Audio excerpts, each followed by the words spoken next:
वो शारीरिक विकृतियों पे निर्धारित है। जब ऐसी कोविड-19 वैश्विक महामारी का दौर चल रहा है, तो इस महामारी के दौर में हमें स्वास्थ्य पे विशेष कर ध्यान रखना होगा। बेसिक पोस्चरल डिफ़ॉर्मिटीज़ जो हैं वो सभी विद्यार्थियों में हैं, चाहे वो डीएलएड के विद्यार्थी हों या अदर कोर्सेज़ के विद्यार्थी हों। ये ऐसी विकृति होती है जो शारीरिक स्वास्थ्य को प्रभावित करती है, साथ ही साथ व्यक्तित्व को भी प्रभावित करती है। एक आकर्षक व्यक्तित्व के लिए बहुत ही सुंदर और आकर्षक शरीर होना बहुत ही आवश्यक है। तो हमें जानना है कि इन बेसिक पोस्चरल डिफ़ॉर्मिटीज़ में कौन कौन सी ऐसी डिफ़ॉर्मिटीज़ हैं जो हमारे व्यक्तित्व को प्रभावित करती हैं।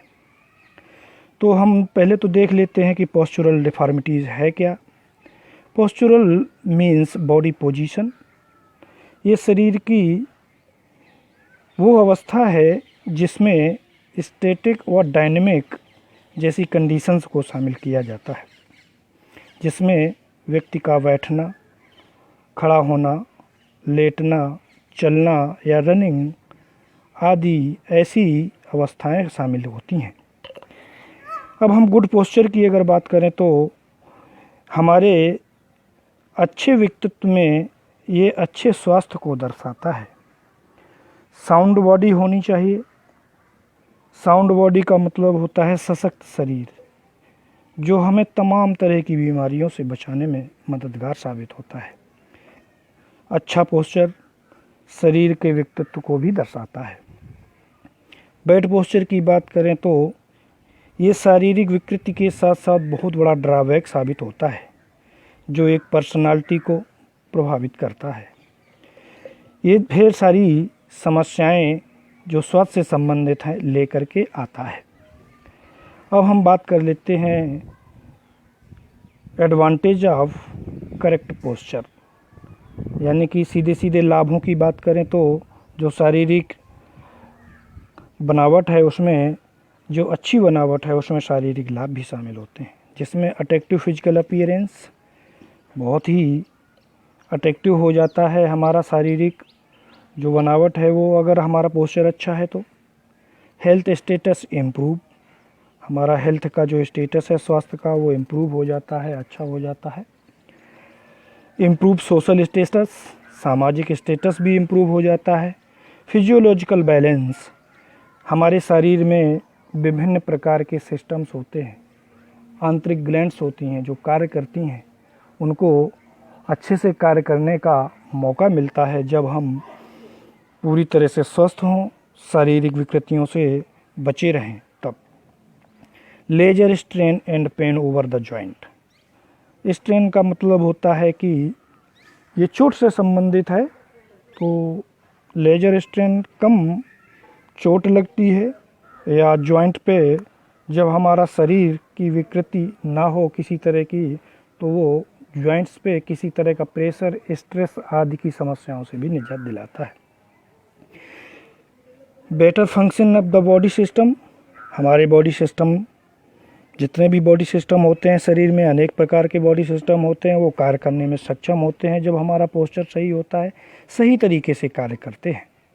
अगला पॉइंट कहता है रिड्यूस पोस्चरल डिफ़ॉर्मिटीज़, बहुत सारी जो विकृतियाँ होती हैं शरीर में जब हमारा पोस्चर अच्छा होता है, थोड़ा बहुत अगर होती भी हैं शरीर में, तो उनको भी ये कम करने में मददगार साबित होता है। बेटर स्किल परफेक्शन, आप स्किल का परफेक्शन आ जाता है जब हमारा शरीर पूरी तरह से विकृतियों से दूर हो, बचा रहे। इसके साथ साथ हम स्किल को अच्छी तरह से परफॉर्म कर सकते हैं और एक अच्छे खिलाड़ी की भूमिका भी अदा कर सकते हैं। बेटर सिलेक्शन ऑफ प्लेयर, ऊपर के पॉइंट से जुड़ा हुआ ये भी पॉइंट है। सिलेक्शन ऑफ प्लेयर की बात करें तो इसमें एक अच्छे प्लेयर को सेलेक्ट करने के लिए एक अच्छे पोस्चर की आवश्यकता होती है और ये एक सेलेक्टर्स को मददगार साबित होता है। Optimum physical efficiency, physical efficiency का आप जितना आउटपुट निकालते हैं क्या वो आपके एनर्जी के आधार पे होता है? यानी कि कहा जा सकता है कि आप जितनी एनर्जी वेस्ट कर रहे हैं उसी के आधार पर फिजिकल आउटपुट भी होना चाहिए। तो ये एक तभी संभव है जब आपका एक फिजिकल अट्रैक्टिव अपीयरेंस हो, अट्रैक्टिव बॉडी हो, अट्रैक्टिव फिजिकल हो, तब आप इन सब चीज़ों से रूबरू हो सकते हैं, आप बाहर निकल सकता है। गुड बॉडी बैलेंस, शारीरिक विकृतियों से जब आप निजात पा जाते हैं तो बॉडी का एक बैलेंस अच्छा हो जाता है और सारी समस्याओं से भी निजात मिल जाता है, कार्य करने में सक्षम हो जाते हैं, तमाम तरह की समस्याओं से आपको छुटकारा मिल जाता है। सोशल इकोनॉमिक वैल्यू, ऊपर भी पॉइंट आया हुआ था इस तरह से, तो सोशल इकोनॉमिक वैल्यू भी बढ़ जाती है समाज में, चाहे वो विद्यार्थी हो, चाहे वो किसी प्रकार का कोई व्यक्ति भी हो। रिड्यूस फटीग, अगर आपका अट्रैक्टिव व्यक्तित्व है तो तमाम तरह की समस्याओं के साथ साथ हमें थकान से भी छुटकारा मिलता है, थकान कम लगती है, फिजिकल एक्सरसाइज करने में मददगार साबित होता है। इन सारी समस्याओं से निजात पाने के साथ साथ हमें एक समाज में अच्छे व्यक्ति भी साबित होते हैं। अब ढेर सारे कारण भी हो सकते हैं बैड पोस्चर के, तो उनमें कारणों में अगर बात करें तो इंसिडेंट, सड़क दुर्घटनाएं जैसी समस्याएं हो सकती हैं, किसी तरह का एक्सीडेंट हो सकता है। उसके साथ साथ में डिजीज़ भी हो सकती है, ये बाय बर्थ भी हो सकती है। अगर कोई समस्या या किसी तरह की बीमारी बाद में आ जाती है तो भी ये एक हमारे बैड पोस्चर को आमंत्रित करती है और जन्म देती है। Lack of nutrition diet, nutritional diet बहुत ही महत्वपूर्ण है आज के समय में। जिस तरीके से चाहे बच्चा हो चाहे स्टूडेंट, न्यूट्रिशनल डाइट की समस्या आ रही है वो एक बहुत बड़ा कारण बनता है। रॉन्ग पोस्चुरल हैबिट्स, आजकल ढेर सारी तमाम तरह की पोस्चुरल जो हैबिट्स डेवलप हो रही हैं विद्यार्थियों में, गलत तरीके से चलना, गलत तरीके से बैठना, गलत तरीके से पढ़ना, गलत तरीके से उठना या ठीक से सेटिंग ना होना, इन सारी समस्याओं में अगर देखें तो ये गलत हैबिट्स को आमंत्रित करती हैं और ये एक बैड पोस्चुरल डिफॉर्मिटीज़ की ओर ले जाता है। अगला पॉइंट कहता है बाय बर्थ, बाय बर्थ भी हो सकता है, बैड पोस्चर बाय बर्थ भी होता है जिसमें तमाम तरह की समस्याएं, विकृतियां शरीर में पैदा हो जाती हैं। फैशन, फैशन एक ऐसी वर्तमान युग में या वर्तमान समय में एक ऐसी चलन पैदा हो गई है कि फैशन जो है आजकल पोस्चर को पूरी तरह से प्रभावित करता है, चाहे उसमें पहनावा क्यों ना हो, चाहे जूतों का पहनावा हो, चाहे कपड़ों का पहनावा हो। फैशन एक चाल चलने का तरीका है, चाल चलन का तरीका है, एक दूसरे को देख करके प्रभावित होते हैं लोग। तो ये फैशन भी है जो हमारे बैड पोस्चर को आमंत्रित करता है। इमिटेशंस, अनुकरण भी बहुत बड़ा है, एक दूसरे को देख करके अनुकरण करना, कोई गलत तरीके से अपनी गलत हैबिट्स को बना करके रखा हुआ है तो उसको देख करके एक दूसरे से प्रभावित होना, अनुकरण करना, ये भी एक बड़ा कारण है। ओबेसिटी, मोटापा, मोटापा हमारे शरीर में ढेर सारी समस्याएं पैदा करता है, ढेर सारी हेल्थ से जुड़ी हुई बीमारियां पैदा करता है, तो मोटापा भी एक बैड पोस्चर को जो है आमंत्रित करता है और एक बहुत बड़ा कारण है। जिसमें अगला पॉइंट कहता है बैड शूज एंड क्लोथिंग। ऊपर से भी कहा गया है कि आजकल पहनावा एक बहुत बड़ी समस्या बन रहा है, पहनावा से लोगों का जो है शरीर प्रभावित होता है और शारीरिक विकृति पैदा करता है। Lack of proper exercise, exercise का ना करना आज समाज में एक बहुत बड़ी समस्या बनता चला जा रहा है और इसके बहुत सारे दुष्परिणाम निकल करके आ रहे हैं। शारीरिक विकृतियों के साथ साथ हेल्थ से जुड़ी हुई ढेर सारी समस्याएं उत्पन्न हो रही हैं। इसलिए प्रत्येक व्यक्ति को, प्रत्येक विद्यार्थी को अपने जीवन में एक्सरसाइज करने का एक मॉड्यूल विकसित करना चाहिए और इसको एक अहम जीवन में एक अहम हिस्सा बनाना चाहिए। अनसूटेबल फर्नीचर, अनसूटेबल फर्नीचर, विद्यार्थियों के बैठने के लिए जो अनसूटेबल फर्नीचर है वो भी एक बहुत बड़ा कारण है। पूरी तरह से अच्छे से विद्यार्थी का सेटिंग पोजीशन ना बनना बैड पोस्चर का एक बहुत बड़ा कारण बनता है। लैक ऑफ अवेयरेंस, आजकल जागरूकता बहुत ही ज़रूरी है। प्रत्येक विद्यार्थी को अपने शरीर के प्रति, अपने स्वास्थ्य के प्रति, अपने जो है जीवन में दिनचर्या के प्रति जागरूक होना परम आवश्यक है।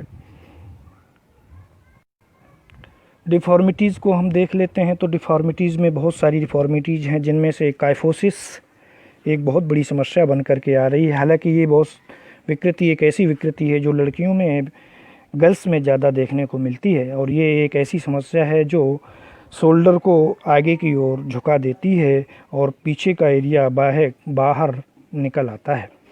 इसको 2-3 नामों से भी जानते हैं, जिसमें राउंड बैक, राउंड शोल्डर और हंच बैक के नाम से भी जानते हैं। इसके होने के कारण प्रमुख हैं, जिसमें मल न्यूट्रिशन, रिकेट्स एक हड्डियों की बीमारी है, और हैवी लोड ऑन शोल्डर, कंधों पे ज़्यादा लोड होना, और अनसूटेबल फर्नीचर। ये कुछ चुनिंदा कारण हैं जिनके कारण ये शारीरिक विकृति पैदा होती है। इसको दूर करने के लिए अगर करेक्टिव मेजर्स की बात करें तो चक्रासन और धनुरासन और भुजंगासन, ये 3 आसन प्रमुख हैं जिनको करने से इस विकृति से हमको छुटकारा मिलता है। और इन आसन को कम से कम 3-3 सेट में करना होगा, और 40 से 50 सेकंड हमें इस आसन को होल्ड करके भी रखना होगा। दूसरी विकृति लॉर्डोसिस है। It is the problem of limber spine. ये हमारे कमर के ऊपर के एरिया का समस्या है, जिसमें इस एरिया में हमारी रीढ़ की हड्डी अंदर की तरफ धंस जाती है। इसके होने के कारण बैलेंस डाइट भी है। इम्प्रॉपर एनवायरनमेंट से संबंधित है कि आप प्रदूषित एरिया में ना हों और वातावरण अच्छा हो, खाने पीने का भी वातावरण अच्छा हो। इम्प्रॉपर मसल्स डेवलपमेंट, मसल्स का ठीक तरीके से विकसित ना होना भी एक बहुत बड़ा कारण है, और ओबेसिटी प्रमुख कारण है जो इसमें बेड पोस्चर में ये जो है शामिल होती है। करेक्टिव मेजर्स में हलासन और पश्चिमोत्तासन प्रमुख हैं, जिसमें 3-3 सेट और 1-1 मिनट होल्ड करने की आवश्यकता है। थर्ड है स्कोलियोसिस। इसमें हमारा बैकबोन या मेरुदंड को एस शेप में देखा जाना ही या सी कर्व की तरह बन जाता है। तो इनको देख लेने, in this the problem spine bend sideward one sided हो जाती है, या एक तरफ बेंड हो जाती है, मुड़ जाती है, और एक एस टाइप में शेप बना देती है।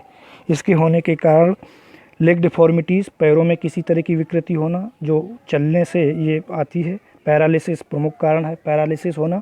पैरालिसिस से ही इसको अच्छे से देखें तो पैरालिसिस से ही इसमें ज़्यादा इस विकृति को होने के ज़्यादा खतरे रहते हैं, चांसेस रहते हैं। Heavy load on one shoulder, इसमें एक बहुत बड़ा कारण है। विद्यार्थियों के एक कंधे पे किसी तरह का लोड रख देना बहुत बड़ा कारण बनता है। इसको सही करने के लिए, ठीक करने के लिए चिनअप, तार आसन और त्रिकोण आसन आवश्यक हैं। नौकनी, इसमें अगला अगर शारीरिक विकृति देखें तो ये पैरों की विकृति है। इसमें पैर आपस में टकराने लगते हैं, इसमें घुटने आपस में टकराते हैं। इसको जेनु वल्गम के नाम से भी जानते हैं। इसके प्रमुख कारण हैं होने के lack of balance diet, obesity, flat foot, heavy weight on early age, कम उम्र में ज़्यादा वेट रख देना शरीर पे या सर पे। फ्लैट फुट एक विकृति है, इसको आगे हम देखेंगे। करेक्टिव मेजर्स में अगर देखें तो पद्मासन, वृकासन और हॉर्स राइडिंग, घोड़े की सवारी प्रमुख हैं। इसमें अंतिम और तौर पे देखें तो it is the opposite to knock knee. ये बो लेग है और ये नॉक नी से अपोजिट है, और इसको जेनु बोरम के नाम से भी जानते हैं। इसके होने का प्रमुख कारण है deficiency of vitamin D and calcium phosphorus. Calcium और फास्फोरस, विटामिन डी मेन समस्या है, जिसके होने से कमी से ये जो है विकृति हो जाती है। Pressurise the child to walk in early age. बच्चे को कम उम्र में दबाव बनाना कि पैदल चले, वो ये नहीं होना चाहिए। बच्चे को कम उम्र में पैदल चलाने से भी ये विकृति पैदा हो सकती है। इसको ठीक करने के लिए हम ये जिन आसनों को देख रहे हैं, बता रहे हैं। गरुदासना एक प्रमुख आसन है। अर्धमत्रिंदासन भी प्रमुख है। इसको भी करने से 3-3 अगर सेट करेंगे तो हम इससे छुटकारा पा सकते हैं। बैलेंस डाइट भी होनी चाहिए। Walking on inner as of feet, पैरों के आंतरिक फीट से चलने से भी इस विकृति से हमें छुटकारा मिल सकता है। अंतिम हम देखते हैं कि फ्लैट फुट क्या है। फ्लैट फुट का चित्र अभी ऊपर भी आया हुआ है, पिछली स्लाइड में भी। तो flat feet act as the base of support of the body while standing, walking and running and jumping. ये हमको एक बेस दे देता है, सपोर्ट कर देता है। पैर यानी कि ज़मीन में चिपक जाता है पूरी तरह से। अगर हम बालू पे पैर रखेंगे तो पता चलेगा कि हमारा पैर ज़मीन में चिपक रहा है।